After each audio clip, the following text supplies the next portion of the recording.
We see her, scampering through the shadows, hurrying to her little den, as if the iron and stone could hide her.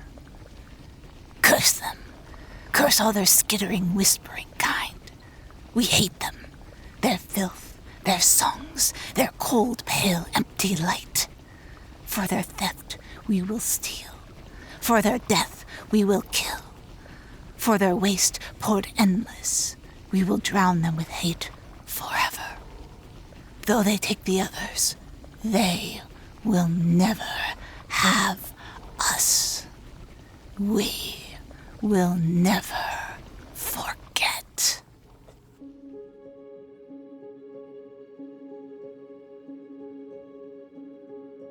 Hello, I'm Mary, a writer and professional archivist, and welcome to the 5th part of my 9-part series on Pharloom's religious history. If you haven't watched the others, I would advise you to go back and watch through the series, as each video builds on the last. I would recommend that you at least watch video 4, as it is the first part of this 2-part look at the Weaver's reign. This is the second video covering Pharloom's 6th era, looking at how the reign of the Weavers impacted the lands outside the Citadel. Like the other videos, I will be looking at artifacts, architecture, and character testimonies to build my history. In this video, however, we will be looking heavily at the written language of Pharloom. This makes me a bit excited as my career has mostly involved working with textual documents. Fortunately, Team Cherry has poured a lot into the details of their world, so we have a lot to review. I will add, however, that not every piece of text is accurate or readable. For example, in the slab, most choral commands are the same, simply mirrored to add variety. There are also nonsensical repeated text, like how the choral command for the ventrica is also used to describe the failed memoriam. The reason for this and some of the other repeated images is because originally Team Cherry put more choral command relics into the game. They later decided to remove them and put them in the environments instead, so not every message image is accurate. However, there are key messages with unique text, and they will play an important role in providing key points in my timeline. So let us descend from the Citadel of Song and enter the land of Pharloom under the reign of the Weavers.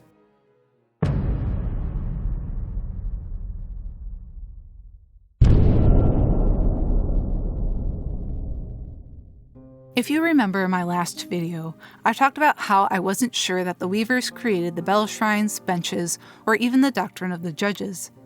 Similarly, I originally questioned how much pollution was attributed to the Weavers and what was caused by later leadership. After all, why would Weavers build their den in a swamp smoggy with pollution? With the ego they had, they wouldn't do that, would they? I found the answer in very, very subtle details. Within the text of the Citadel, there are certain icons to imply which bugs are the subject, speaker, or receiver of information. Most notably, common bugs are indicated by an oval with 2 horizontal lines through it. Bugs like judges receive their own icons.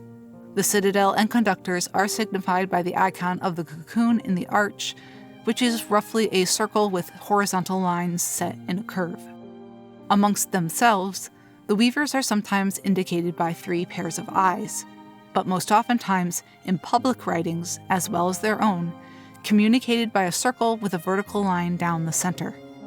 In Bylewater, we find 2 tablets written by the Stilken, both of which feature the circle icon of the Weavers. The tablet in the village reads, "Hate for their light, hate for their pins, for their waste poured thick and endless. Fill your hearts with hate, for power has now been claimed, and with it we shall punish." Now, the message itself was written in what seems to be the 8th era, as the power they speak of is in reference to the snail shaman they captured, which happened in the 8th era, maybe the 7th. However, the fact that they use the textual icon of the Weaver rather than the Citadel's icon means that they attribute the pollution to the actions of the Weavers, not the later leadership. The same can be said of the second tablet, which is by the hidden bench. "Their shells are ours, their souls are ours, our hate is forever." Just like the first tablet, this was written post the claiming of the snail shaman, but the Stilken ultimately believe that they are rebelling against the wishes of the Weavers by capturing pilgrims. All of this points to the original offense of pollution happening during the 6th era. However, as I mentioned in my last video, I believe that the pipes and the exhaust organ were created in the time of the conductors. I will cover the evidence for that in detail in my next video because it makes the most sense to talk about then. The forges of the underworks certainly produced some smog, but I don't believe it was to the level that the Citadel later produces. The main pollutants would have come from the cauldron, which existed in the time of the Weavers. It found its way into the water and rained as soot and silk upon Greymoor. With the amount of waste created, the Weavers built the Putrified Ducts, at least partially. Although the black pillar bridges existed since ancient times, the ducts are clearly made of different stone brick and transform the bridges from roads into waterways. The contrast of the two construction projects can be seen in the room just outside the bell bench. There are black pillars in the background, but they do not make up the entrances and exits of the ducts. This points to the area having gone through approximately 3 architectural stages. The first were the bridges and black pillars made by an ancient civilization, not to be confused with the one that made the Void Cult. The second was built by the Stilken, whose fossil-carved pillars can be seen throughout the area. It is difficult to tell where their stone structures and the Citadel construction began, but details such as the grating and metal platforms indicate that at one point the Citadel came in and altered the way bugs could navigate the area. But the ducts were not the only place to have received additional Citadel construction. While charting Bilewater, Chakra makes a note that the stone structures of this place suggest clear waters once ran throughout. While the waters ran clear during the construction of the black pillars and Stilken architecture, they also ran clear for some of the Citadel's construction as well. If we start either at the entrance to Stilken territory or take Bilewater's hidden bench west, we immediately come across the Pilgrim's Path we've seen throughout the map. It leads to 2 entrances into Sinner's Road, one of which passes in front of where the exhaust organ would later be built. It would have been very difficult to carry out the vast passages of construction if the air and water had been toxic. When taken together, the construction in Bilewater and the Putrified Ducts indicate that the Weavers tried to shut out bugs from exploring the area and accessing the Citadel from an alternate route. It also functioned as a way to pump out sewage and limit access to the Pale Lake, a retreat for those Weavers who remained in the Citadel while their sisters carried out their plans in the land below. We can best understand the timeline of the Putrified Ducts from the 2 workers who we find with the map. Their silk memory says, "Trapped, so dark, all turned rotten, the bites, the stench." If we observe the area, we can see that they were trapped by a cave-in that blocked a passage from the central room. The room was set up as a Citadel workbench and a silk-fly lamp is attached to the wall. This helps us understand that the workers were sent by the Citadel after the ducts were built. Their comment, "all turned rotten," sounds like a report they were intended to provide their higher-ups. This implies that the ducts, previous to them being sent, were not presumed to be rotten. Lastly, their map of the area is incomplete, implying that the Citadel lacked knowledge of the area. However, we know that the Weavers navigated the area and used it to hide a private retreat. So it is likely that the conductor sent the workers to explore the ducts sometime after the Weavers died, having incomplete knowledge of the area. We can assume the ducts remained clear for a time, as the Stilken willfully joined the pilgrimage. All the Stilken, including Grohl, have threads leading to silk when Hornet plays the Nidalin, implying that they partook in the religious journey. The Stilken were led by their own pilgrim's path to Sinner's Road, where they would later pick up the journey with the other pilgrims in Greymoor. The Stilken also have a Nidalin line that says, "Dark, twisting, betrayal's heart." This is a reference to the Citadel's Heart of Silk, implying that they were betrayed by the Citadel at some point in time. From the rest of their testimonies, they turned when the pollution began to infect their homeland, and the weavers refused to do anything about it. This makes sense, as I never understood why Merglin would want to be exposed to such toxins. More than likely, the weaver abandoned her den sometime before the waters became too putrid. Meanwhile, on the opposite side of the kingdom, the Citadel also built pathways. It appears that some of the Karak's old kingdom was left in this time, as we find Citadel structures and Pilgrim's Path in the sands of Karak and the Blasted Steppes. It is unclear who was left, but judging by how they appear only at the edges of the sands of Karak, it doesn't seem like much. This also reveals something important about the Pilgrim's Path, and that is that the original path built by the weavers was not a single continuous way, but several routes meant to guide pilgrims to the city's front gates. While I believe later leadership changed the approach to the path, in the original weaver's plan, pilgrims didn't need to ring every single bell in order to access the gate. If we study the bells, we can see that they are built in strategic locations related to various segments of the population. The marrow bell was used by the common bugs traveling from their homes upward to the citadel. After ringing this bell, they could travel either through the Great Skull and the Marrow up into Shellwood, or through the Wormways. The Deep Docks bell was likely the bell used by the dock workers to mark the times and hours in which they were to send out deliveries, or in regular religious rituals.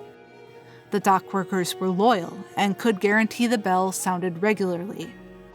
The Moor bell would have been rung by the Craws and Verdanians. It may have also been used by bugs living in far fields, but it is hard to say for certain.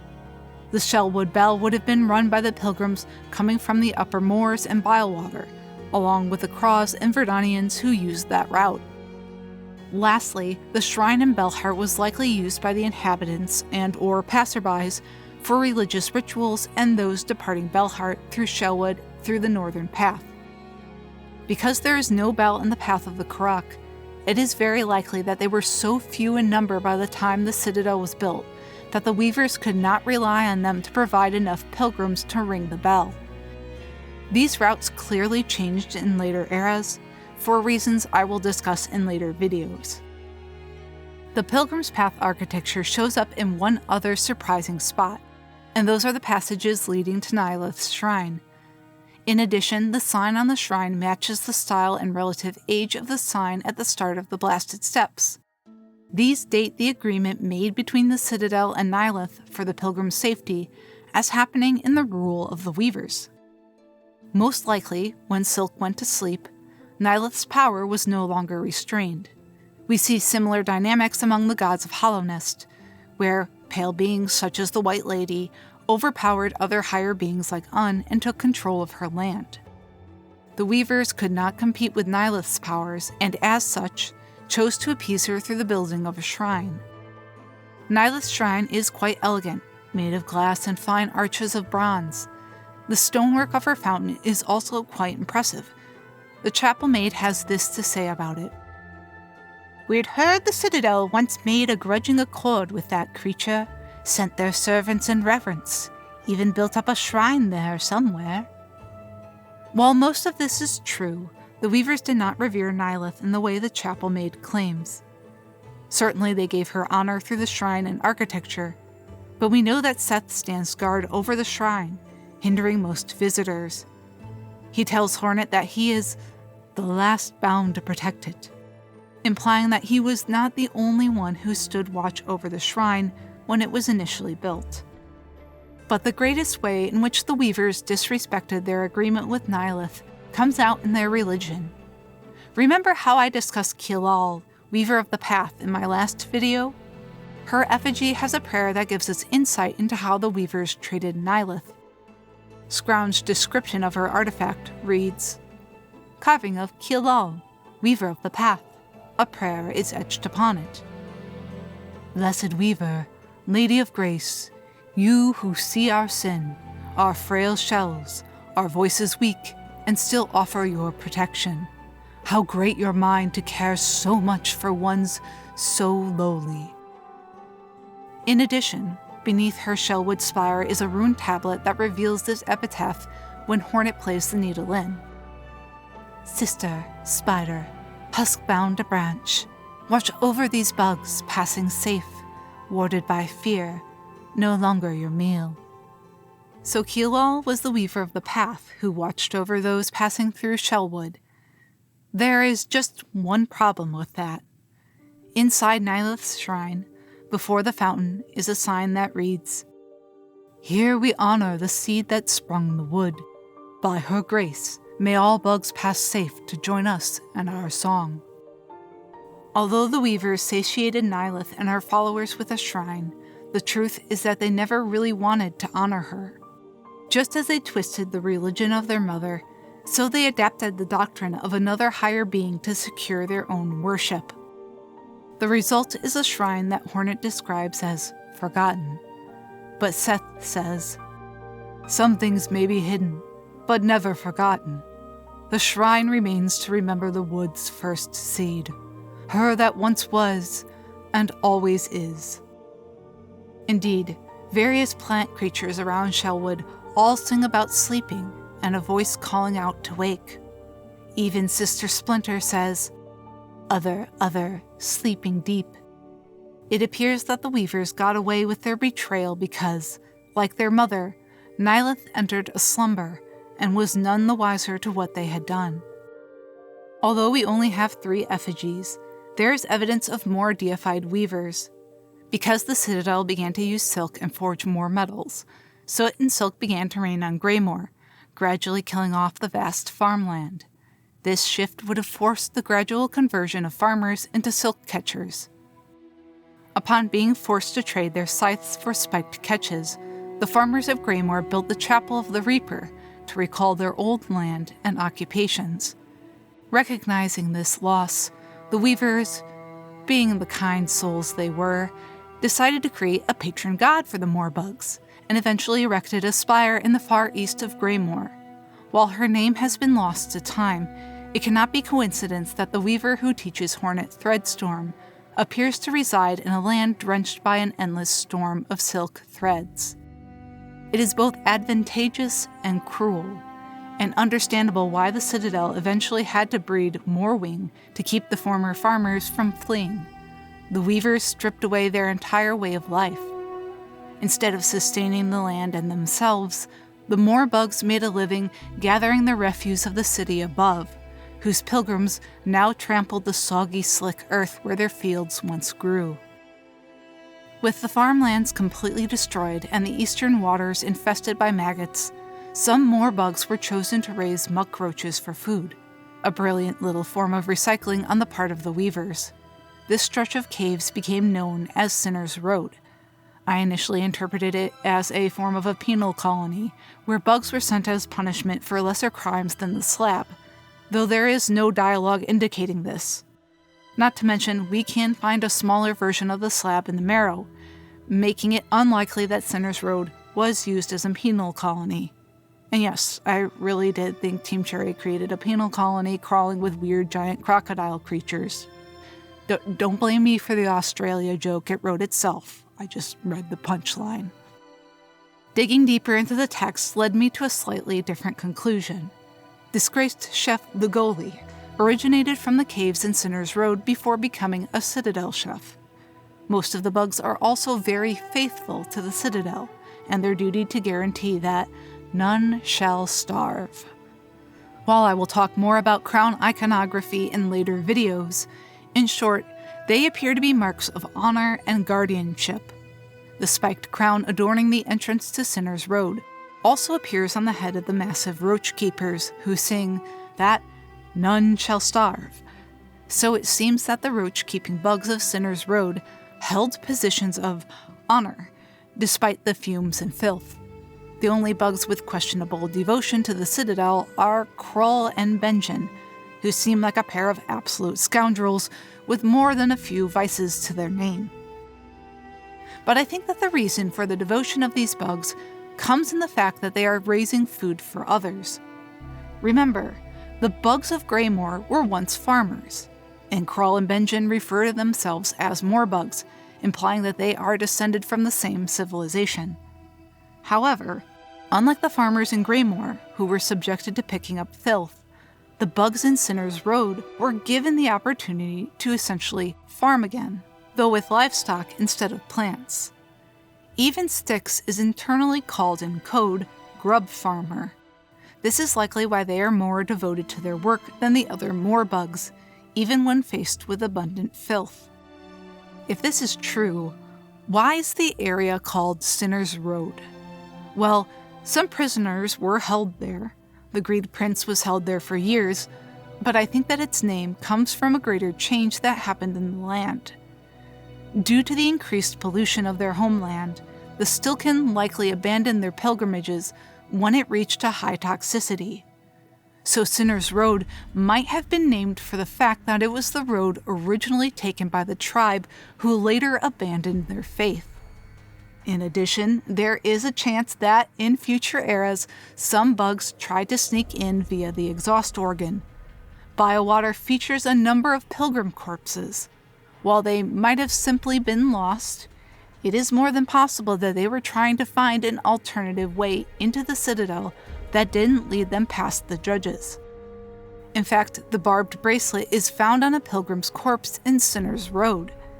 The description reads, "Vicious bracelet worn by those who believe they have not been duly punished."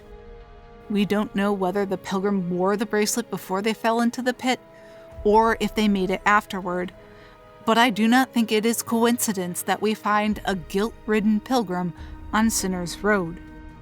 And lastly, I previously hypothesized that the Pinstresses likely came from the Upper Moors. While I believe their rebellion was later in Era 7, it is possible that the road was named for their rebellion and held a different name in the era of the Weavers. But the farmers of Greymoor were not the only unhappy bugs under the Weavers' rule. Like much of the Moors, Verdania suffered. Due to its location at the level of the moors and beneath biowater, it likely suffered massive levels of pollution. We know from Hornet's testimony that Verdania eventually fell to the Citadel system and Silk's haunting. She specifically tries to encourage the prince with the fact that the haunting, which destroyed Verdania, also took the Citadel.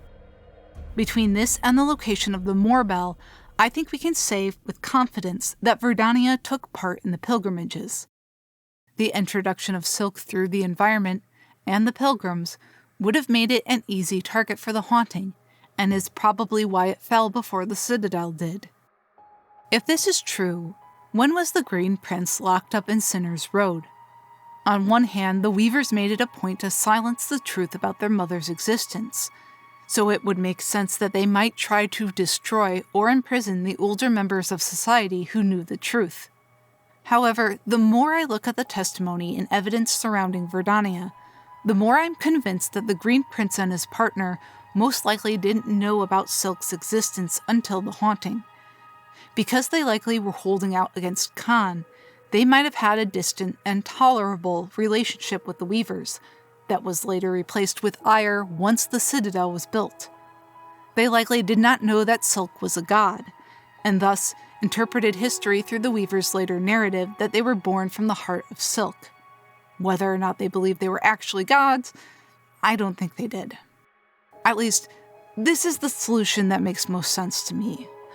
I don't think that the prince was imprisoned by the Weavers for knowing about Silk, as the more likely outcome would have been for the Weavers to kill both the prince and his partner. We know the prince was imprisoned while Verdania was haunted, and from his testimony, it also sounds like he was already imprisoned when his partner went to the conductors to plead safety for the land. Thus, his imprisonment was likely due to an outburst due to the pollution, and possibly the pilgrimage, either in the late 2nd or 3rd period of the Weavers, when the Sinner's Road was dedicated to muckroach breeding, or in the early reign of the conductors. I lean on the side that he acted out against the conductors early in their reign. We know that one reason why the architect built the sentinels and the core was due to the Citadel not having enough pilgrims and thus living members of the choir to sustain the song. Between those details and the behaviors of some bug clans, It seems that once the Weavers were dead, sans widow, that several bugs stopped obeying the Citadel. It would follow then that when the city tried to get pilgrims to come from Verdania, that the Green Prince would lash out and be imprisoned on Sinner's Road. Thus, I believe that Verdania had a tense relationship with the Weavers once the Citadel was built, and that the Green Prince and his partner waited out the Weavers, looking for an opportunity to rebel. One of the biggest questions I still have is whether or not the Skarr participated in the pilgrimage. Most of the Skarr are filled with silk, except for the modeled members, making it appear that they participated in the pilgrimages for some time. Some commenters have suggested that they ingested silk by eating members of the church or wild beasts who ate silk, but that doesn't explain why the modeled Skarr are immune. There is dialogue between the modeled Skarr scout and the merchant that reveals that they have remained loyal to Carmelita. While this could refer to the haunting, it could also be interpreted as their modeled tribe remained faithful to Carmelita after the lands were taken by Silk and the Weavers. It is my belief that the Skarr participated in the Citadel and rebelled after the first children went extinct. Oddly enough, the only bugs truly happy to be under the rule of the Citadel are the forge bugs of the deep docks, and it is no wonder. They were the only bugs in Pharloom allowed to keep the core of their culture and practice what they loved. They are honored, their craft is respected, and with the exception of meeting quota at certain bell tolls, they are vastly left alone. A subtle detail that emphasizes the difference between the Reapers and the dock workers are the commands for their deliveries. All dock workers are required to provide marks of their fealty, which could be brands or signatures. For the workers of Greymore, however, the Citadel specifically demands that they take oaths of fealty whenever they send back the dregs. For them, a signature or mark wasn't enough. The Citadel needed them to verbally repeat their alliance as a way to reinforce who they belonged to and whom they served. Unlike the Reapers, the Snail Shaman found ways to present as followers of the Citadel while maintaining their own spirituality. Scattered across Pharloom are countless rosary caches. Some are adornments for graves, while others are offerings made to Pharloom's silken heart. Most take the shape of religious icons, but there is one type Hornet encounters which is different from the rest. They feature what appear to be several heads clustered together, adorned with rosary necklaces. The heads, of course, were not heads at all, but stone depictions of clusters of soul. They match the foundations of the altar in the old chapel and the collected soul belonging to the Snail Shamans. From the monument's frequency and placement, they are either graves or sites where they practice magic, protected from desecration through the disguise of rosaries. This clever trick allowed the shaman to continue to practice their magic, with none of the pilgrims being any wiser as to the true nature of their beliefs. It is very possible that these sites are the sites where the shaman collected soul, but their efforts went far beyond these soul sites. The Wanderer's Chapel is built in a graveyard that lies on the other side of the old chapel's gate. When Hornet opens it, the chapel maiden remarks that she went poking around and opening the gate without her permission, indicating that it is under her care. To be in better standing with the Citadel and pilgrims, the shaman offered their land to serve as a grave, under the guise that they could all rest together. However, within the old chapel we discover the spell for Flickering Flame, which requires the corpses of pilgrims. The shaman likely used the gravesite not only as a means to improve public relations, but to fuel their magic. And there are more examples of their disguises, easily missed if one does not look closely enough. The chapel maid wears a necklace of rosaries that Hornet can collect after she removes her disguise in the old chapel. The spell Flickering Flame is written in the musical language of the Citadel, making it appear that the snails have adopted the language as their own. But if Hornet travels through the passage in the ceiling and wanders through old tunnels, she can find another spell, this one written in a unique language not seen anywhere else in Pharloom, the language of the snails. The spell, Anguished Aura, illuminates the darker side of their practice. 8 mask shards, swirled soul enraged, 12 acnates flat, all juices strained, 6 pilgrims living, hung long to drain. This reveals that the shaman not only put on a complacent front to practice their beliefs, but to hide the true violent nature of their magic from the church and the pilgrims. It is no wonder they were shunned in Hollow Nest. Despite these precautions, the chapel has no congregation by the time Hornet arrives. The last of the snails have scattered across Pharloom to pursue their own solutions. As the chapel maid confesses, "It's the citadel above you, see?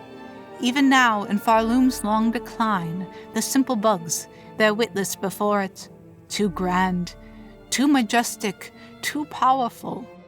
This building state is a sad example of those who dare suggest another path." You would think that, from the way the chapel maid talks, that the shaman were at odds with the weavers and the citadel. But it wasn't always the case. In a lore video about seals, which is great by the way, you should go watch it, CC Mackay briefly discussed the seal found on the bells in the bell shrines in the old Silk Song trailer. Although cut from the shrines, it does appear over the bell in Weavenest Atla. What CC also notes is that a portion of the seal resembles the soul catcher charm, then promptly dismisses it as improbable due to the lack of snail spirals. Well, what if the seal was not weaver or snail, but a collaboration between the two? A collaboration of silk and soul. This isn't as far-fetched as you might think. When speaking to the caretaker in the Silk and Soul Wish, the caretaker tells Hornet, "And last, as the base, seek a weapon of weaver's past. Should still be one left, down there in their largest nest. A snare to set a rune of sear in silk. Our own trap will be woven tight about it."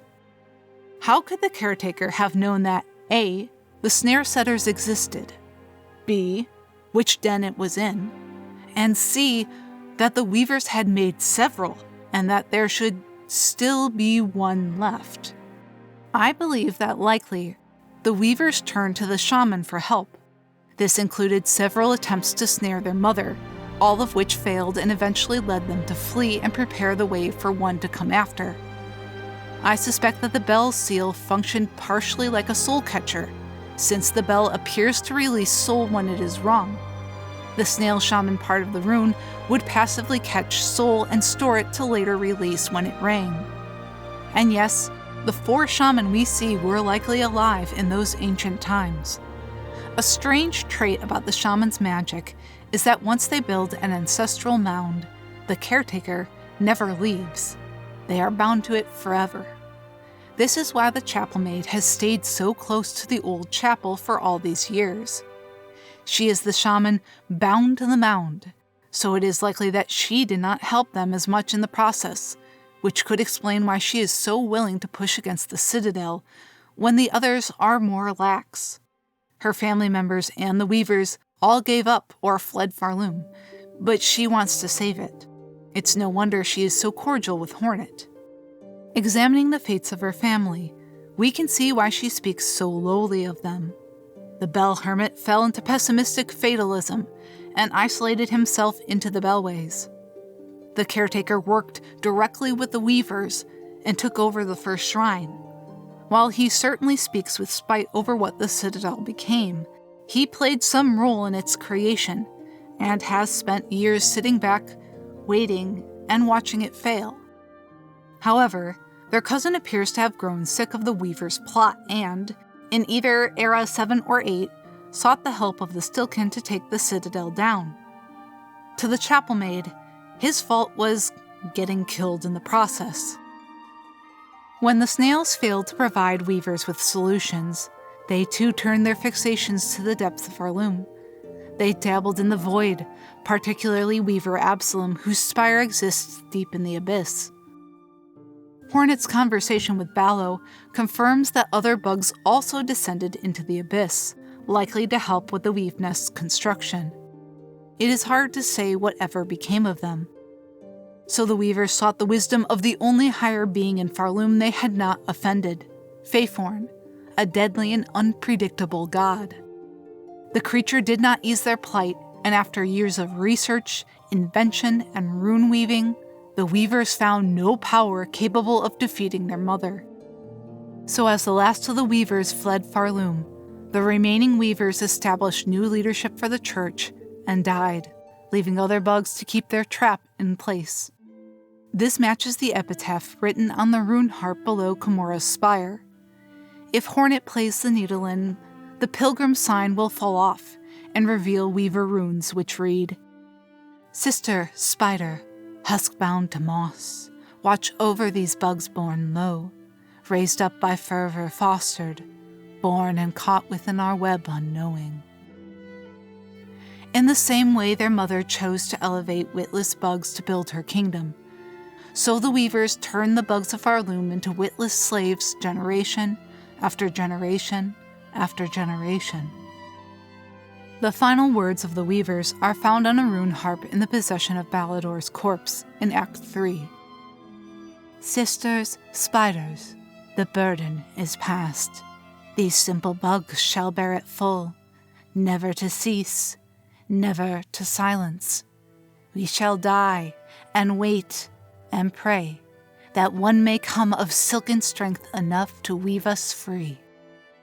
And this is the curious end to the reign of the weavers, that despite standing witness to their mother's false religion and their own, at the very end of themselves, the weavers turn to prayer.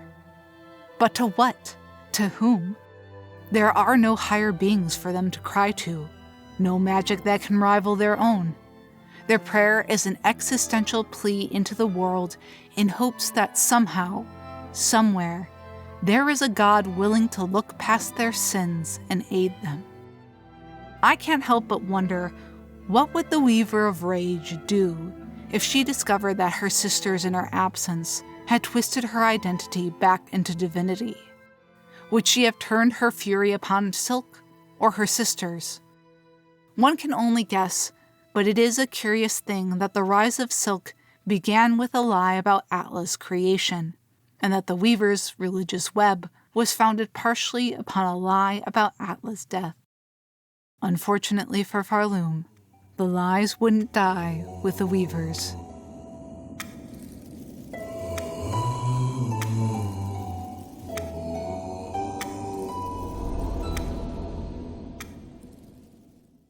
Thank you for watching yet another video on Pharloom's religious history.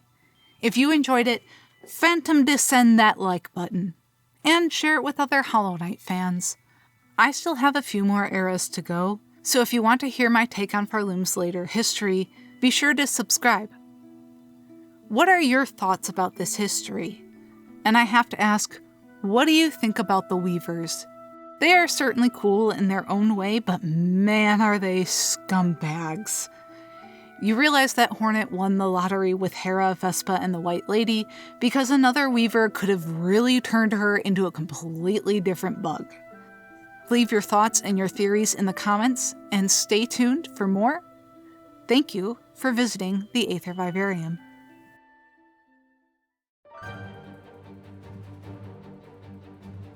With the amount of waste created, the ducks are clearly ducks. While I believe later leadership, if we study the bells, we can see that they are built in strategic disgraced Chef the Goalie.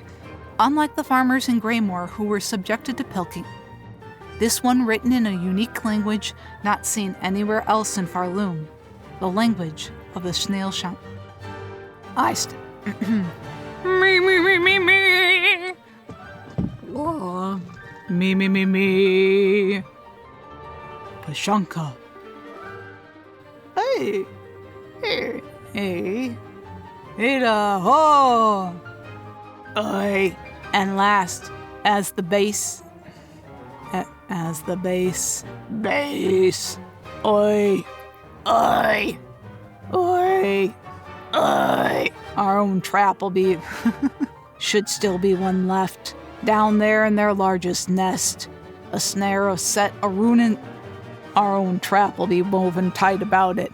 I can't do this guy's voice, guys. It's so bad. Anyway.